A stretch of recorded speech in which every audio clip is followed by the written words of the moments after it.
कि बुलंदी का नशा संतों का जादू तोड़ देती है, हवा उड़ते हुए पंछी के बाजू तोड़ देती है। सम्राट चौधरी जी, थोड़ी बहुत गैरत जरूरी थी, तबायफ तक किसी मौके पे घुंघरू तोड़ देती है। बेशर्मी की बेहुदगी देखिए, बेशर्मी की बेहुदगी देखिए कि जो सम्राट चौधरी 7 हत्याओं में अभियुक्त बने और दावा करते हैं कि न्यायालय ने मुझे बाइज्जत बरी किया था।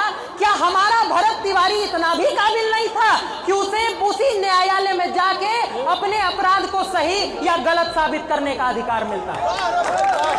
दूसरा सवाल, और 26/11 का हमला करने वाले अजमल कसाब को भी भारत के टैक्स पेयर से बिरयानी खिलाई गई। क्या हमारा भरत तिवारी अजमल कसाब से गया गुजरा था?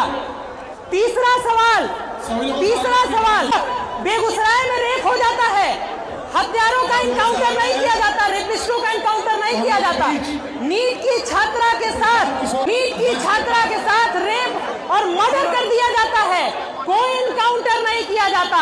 लेकिन एक बीएससी का छात्र जो अपने आप में मुख्यमंत्री से ज्यादा पढ़ा लिखा था, सत्ता से सवाल करना शुरू करता है तो उसका इनकाउंटर कर दिया जाता है। तो मेरा समाज की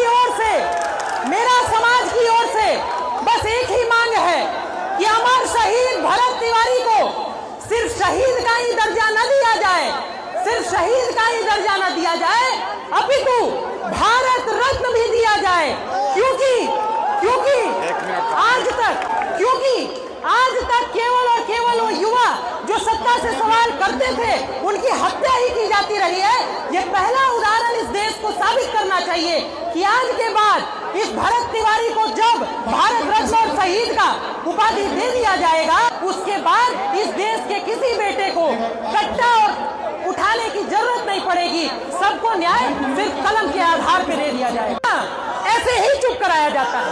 और जब पढ़े लिखे लोग बोलते हैं तो मुंह से मुंह बंद कराते हैं, और अनपढ़ लोग बोलते हैं तो बुलेट से मुंह बंद करा देते हैं, भरत तिवारी को गोली मार देते हैं। ये भारत का इतिहास रहा है। हर भगत सिंह को फांसी पे चढ़ा दिया जाता है। ये कोई नई घटना नहीं है, ये पहली बार नहीं हुआ है, इस देश में रोज होता है। आप एक बात जान जाइए, अंतिम वाक्य कह के अपनी बात समाप्त कर देते हैं कि भरत तिवारी पहले नहीं थे, आखिरी भी नहीं थे। ये जान लीजिए, अमर शहीद भरत